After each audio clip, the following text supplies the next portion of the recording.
Notimundo a la carta. Información oportuna al instante mientras realiza sus actividades al mediodía.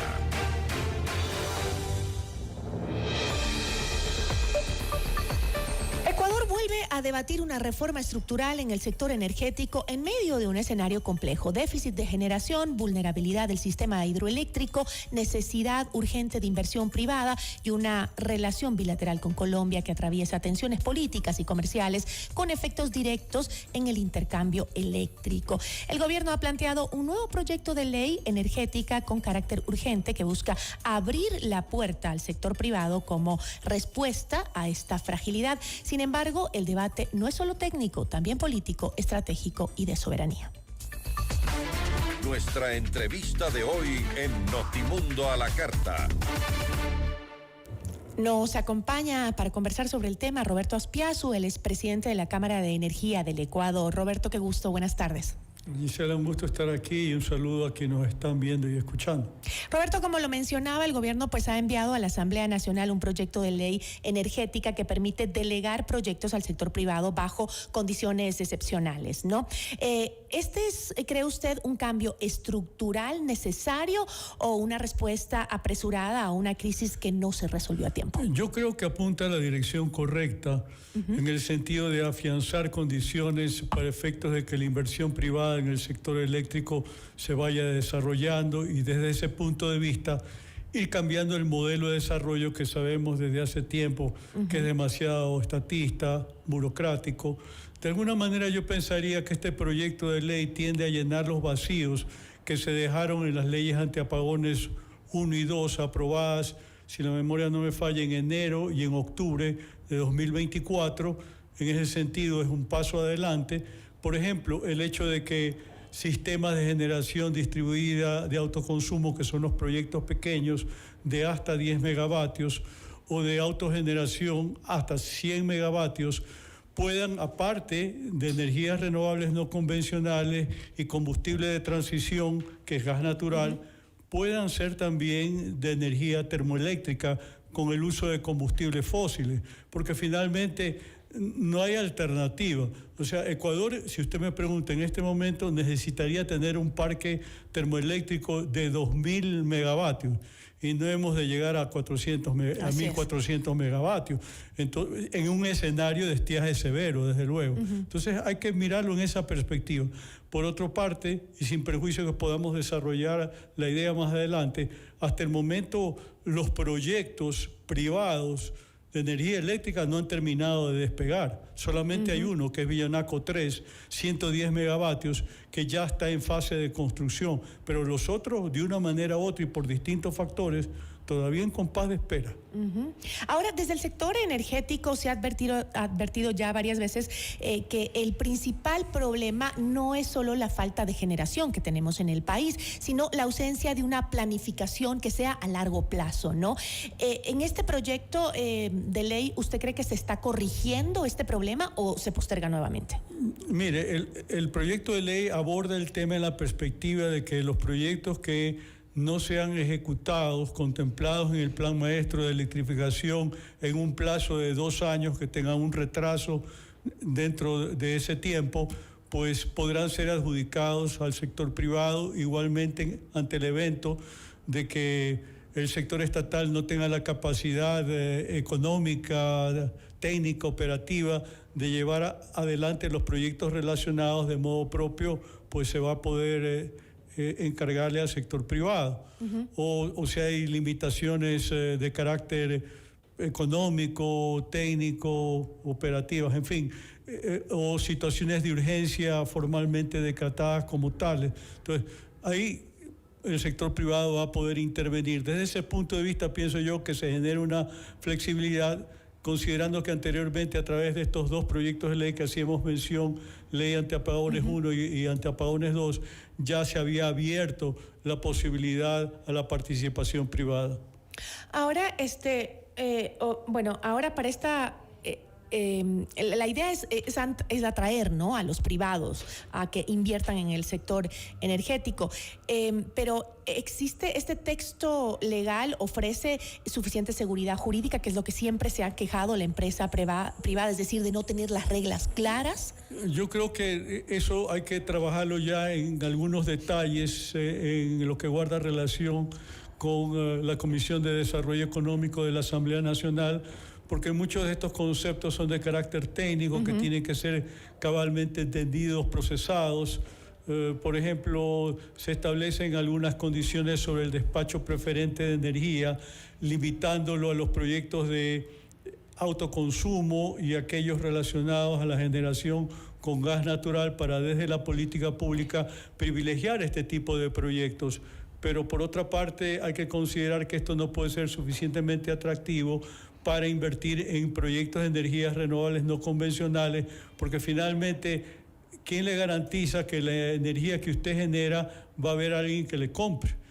Que desde ese punto de vista es muy importante afianzar esta base justamente con propósitos de seguridad jurídica. Entonces, ese es un tema, por ejemplo, que está previsto en la ley y que hay que trabajarlo, hay que profundizarlo, porque aquí parte del problema es que si usted tiene generación en las centrales hidroeléctricas y llega hasta el 90% de la demanda nacional, esa es una energía sumamente barata. Entonces, usted de repente no necesita en ese momento tener proyectos con energía renovable, porque esa es una energía relativamente un poco más cara. Entonces, hay que fijar reglas del juego de tal manera que exista el estímulo a la inversión, pero que también los ecuatorianos podamos tener acceso a la energía más barata posible, que ese es un concepto que también hay que desarrollarlo y afinarlo en el proyecto de ley de que estamos hablando.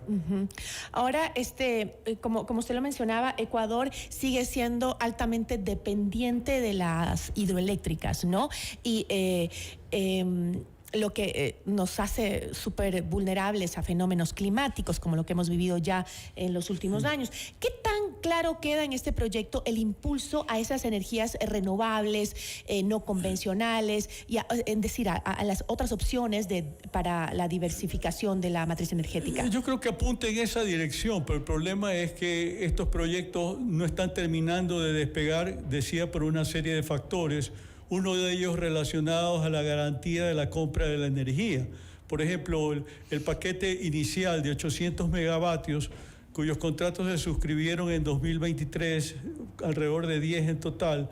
Le decía hace un momento, solamente uno arrancado. Sí. El resto están en stand-by, pues todavía no se termina de solucionar un problema relacionado a una línea de financiamiento contingente del Banco Interamericano de Desarrollo para permitir la bancarización de estos proyectos. Entonces, en el interín, como pasa mucho tiempo, algunos de estos proyectos se han ido cayendo. El proyecto del Aromo cerca de Manta, en Manabí, por ejemplo, ya este rato no es una prioridad para el corporativo que en su momento lo promovió. Igualmente hay 5 proyectos de 60 megavatios cada uno en la provincia de Imbabura, que igualmente los corporativos que estuvieron vinculados como que se han cansado un poco de estas largas que siempre hay alrededor de la solución de problemas específicos y puntuales, como el que mencionaba de la garantía de pago, que es condición sine qua non para que estos corporativos puedan bancarizar proyectos a 30 años plazo. Es decir, esas son las cosas que dejan en incertidumbre todavía al sector para poder invertir. Sí, no, pero desde esa perspectiva yo pensaría que la presentación de la ley es una oportunidad para ir cambiando el modelo de desarrollo, porque creo que todos estamos conscientes que el Estado no tiene el dinero para invertir, que finalmente inclusive el sistema funciona con un régimen de subsidios que representa como 600 millones de dólares al año, y si el Ministerio de Economía y Finanzas no cubre ese subsidio, se produce un desbalance en la relación económica entre las distribuidoras que son estatales o paraestatales y la generadora principal, que es ELEC y con Transeléctrica. Así que yo diría que un aspecto también a destacar de la ley es que abre la posibilidad que el sector privado participe en todas las fases del Sistema Nacional de Electricidad, no solamente generación y transmisión como en este momento, sino eventualmente en distribución y comercialización hasta alumbrado público. Así que es algo lo que está planteado ahora, pero a mí me preocupa particularmente que todavía no terminamos de despegar en la primera fase respecto a los proyectos de generación. Nos está costando el ciclo de aprendizaje, lo que tiene que ver con entender cabalmente estas nuevas reglas y los cambios que necesitan para apuntar a atraer la inversión, que esto verdaderamente sea atractivo para efectos de desarrollar proyectos de largo plazo. Ese es el aspecto en que todavía como que trabajamos en fijar las condiciones, pero las condiciones todavía no están al 100%. Ya. Ahora, en paralelo a esto que estamos conversando, pues la relación bilateral con Colombia se ha tensionado, incluyendo pues esta suspensión de la exportación de energía en determinados momentos, ¿no? ¿Qué tan riesgoso es hoy la dependencia que tiene el Ecuador de este intercambio energético? Le contesto en términos que durante el último estiaje entre septiembre y diciembre del año pasado, comprar la energía a Colombia fue muy importante para efectos de una economía de los embalses de las centrales hidroeléctricas. Y creo que esto se consiguió con éxito, funcionó bien. Nos costó, porque finalmente, por ponderar una cifra, nosotros le compramos el año pasado a Colombia probablemente algo así como unos $400 millones en energía, ¿no? Lo que se estima, pondera, es que Colombia nos provee alrededor de entre 9 y 11% de la demanda nacional, como una cifra proyectada interanual, ¿correcto? Entonces, realmente nos venden energía, normalmente tratamos de comprarla a la hidroeléctrica, que es más barata, que la venden hasta unos 10 centavos de dólar el kilovatio hora, eventualmente un poco más abajo, porque cuando ellos quieren reservar para sí la hidroeléctrica, nos venden la termoeléctrica, que es bastante más cara. Puede estar en rangos de 30 hasta 36 centavos de dólar el kilovatio hora. Es como funciona la relación. Pero no es conveniente para el país estar en esta pugna con Colombia, ¿no? Realmente la economía interfronteriza seguirá siendo muy importante, hay una relación histórica, entendemos que hay una coyuntura política probablemente marcada por la entrevista del presidente Petro con el presidente Trump, en donde definitivamente el tema relacionado a la frontera sur colombo-ecuatoriana va a estar en su agenda de conversaciones, que va en la línea de que verdaderamente no hay una presencia efectiva del Estado colombiano controlando la frontera, principalmente entre los estados de Nariño y Putumayo, con las provincias de Esmeraldas, Calchi y Sucumbíos. Ahora, un tema que también veía que preocupaba cuando estaba leyendo sobre la nueva ley, algunos sectores advierten que abrir la puerta al capital privado sin controles que sean claros y específicos podría generar concentración de mercado o dependencia de actores externos. ¿Cómo ve esa situación usted? A mí me parece que esto es una hipótesis falsa, porque lo que tenemos ahora es un mundo distópico, con un sector eléctrico totalmente atado al estatismo, al burocratismo, en donde el 90% de la generación es estatal, el 100% de la transmisión, el 100% de la distribución, el 100% de la comercialización y lo propio del alumbrado público. Entonces, ¿de dónde surge esta suspicacia? Finalmente, no hay una capacidad de inversión.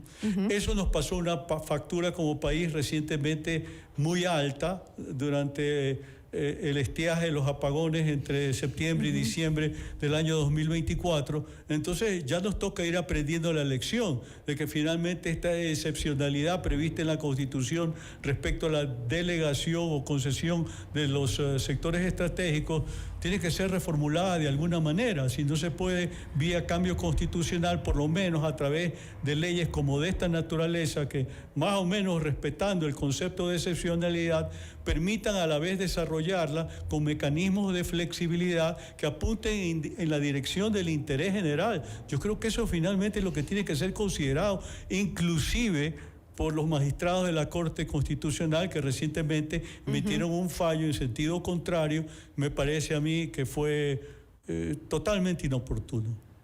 Ahora, para concluir, Roberto, si Ecuador no logra convertir esta reforma en una política energética coherente, planificada y también sostenida en el tiempo, más allá de la coyuntura política y la relación que hoy pasamos con Colombia, no corremos el riesgo de repetir el mismo ciclo de crisis, dependencia y decisiones urgentes que terminan costándonos muy caro al país. Yo creo que lo principal es que este tema de la energía en general, e incluiría petróleos, por no entrar a minería, tiene que ser objeto de una priorización política por parte del gobierno. Creo que la presentación de la ley es una señal positiva. Desde el punto de vista formal, legal, se ve que es un proyecto bastante bien sustentado, estructurado. De alguna manera uno puede pensar que se está reflejando la experiencia de quien está dirigiendo hoy por hoy la Secretaría Jurídica de la Presidencia de la República, Enrique Herrería y su equipo, porque uno advierte un cambio. No es el mismo tipo de proyecto de ley, dígase la antiapagones 1 o la antiapagones 2. Esta es una mejor ley que, como le decía al inicio en esta conversación, desde mi punto de vista, viene a llenar algunos vacíos que quedaron justamente en esta legislación precedente. Entonces, definitivamente es una buena oportunidad la que tenemos con esta ley. Yo creo que es una buena oportunidad, pero hay que corregir algunos temas para mejorar el contenido y que verdaderamente le saquemos provecho a la oportunidad de la presentación de este proyecto de ley urgente y dejar abierta la posibilidad de que el día de mañana podamos trabajar también reformas en lo que tiene que ver con la ley de hidrocarburos. Ahora, esperemos que la Asamblea haga su parte, ¿no? En un momento en donde se la ve fragmentada, con un debate político cargado de desconfianza. Y lo que le decía hace un momento, la parte técnica, porque finalmente la mayor parte de legisladores no entiende muy bien la normativa, las prescripciones. Y eso podría distorsionar el fin de la norma. Eventualmente sí, en la medida que no se dejen asesorar debidamente y que los propios asesores de la comisión que trabajan directamente en el proyecto, más allá de los legisladores, pues abran los espacios necesarios para entender cabalmente los alcances de lo que estamos discutiendo y la oportunidad que se brinda para un verdadero cambio de las reglas del juego. Estaremos pendientes entonces de cómo actúa la Asamblea y cómo se alimenta de información adecuada para emprender este debate. Yo le agradezco muchísimo. Gracias, Roberto. Gisela. Estuvo con nosotros Roberto Aspiazu, presidente de la Cámara de Energía del Ecuador. Ya volvemos con Notimundo a la Carta.